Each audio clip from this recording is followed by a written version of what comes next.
In the small, sleepy town of Ravenswood, nestled deep within the dense forests of Oregon, life was simple and uneventful. But for 17-year-old Emily, the summer of 2023 would be anything but ordinary. Emily, a bright and curious girl with a love for photography, had just moved to Ravenswood with her parents, John and Sarah, after her father inherited an old, sprawling Victorian house from a distant relative. The house, with its creaky wooden floors and towering gables, had been abandoned for decades, and the townsfolk often whispered about its dark history. If you like this kind of stories, don't forget to like the video and subscribe to the channel. Thank you. The Carters were initially excited about their new home, but as they settled in, strange things began to happen. It started with small, almost imperceptible occurrences. Doors creaking open on their own, faint whispers in the dead of night, and the unsettling feeling of being watched. Emily, who had always been skeptical of the paranormal, tried to brush it off as her imagination. But one night,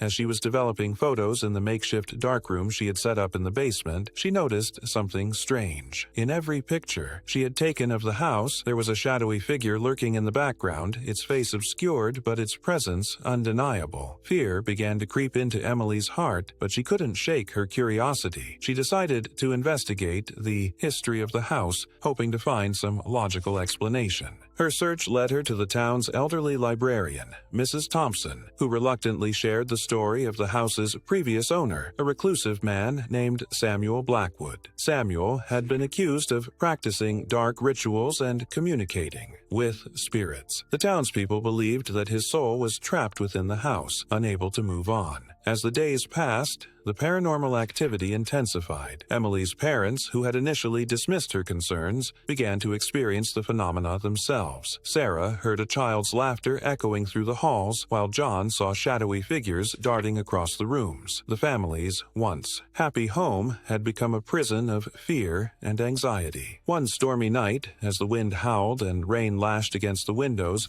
Emily decided to confront the spirits. Armed with a flashlight and her camera, she ventured into the attic, where the activity seemed to be concentrated. The air was thick with tension, and every step she took felt like a battle against an unseen force. As she reached the top of the stairs, she was met with a chilling sight: a circle of candles, their flames flickering despite the absence of wind, and in the center, a mirror covered in a black cloth. Summoning all her courage, Emily removed the cloth and looked into the mirror. What she saw made her blood run cold. Reflected in the glass was not her own image, but that of Samuel Blackwood. His eyes filled with malice. He reached out towards her, and Emily felt an icy grip on her wrist, pulling her into the mirror. She screamed, but no sound came out, just. As she was about to be dragged into the abyss, she remembered the camera around her neck. With trembling hands, she pointed it at the mirror and pressed the shutter. A blinding flash of light filled the room, and the grip on her wrist vanished. When Emily opened her eyes, the attic was silent, the candles extinguished. She looked at the photo she had taken. It showed her own reflection, but behind her, the shadowy figure of Samuel Blackwood was dissipating into nothingness. The next morning, the house felt different. The oppressive atmosphere was gone, replaced by a sense of peace. Emily's parents noticed the change too, and though they never spoke of what had happened, they knew they had been given a second chance. Emily, however, couldn't forget the terror she had experienced. She kept the photo as a reminder of the night she faced the darkness and emerged victorious. But as time went on, Emily began to notice something strange. In every new photo she took, there was a faint, almost imperceptible shadow in the background.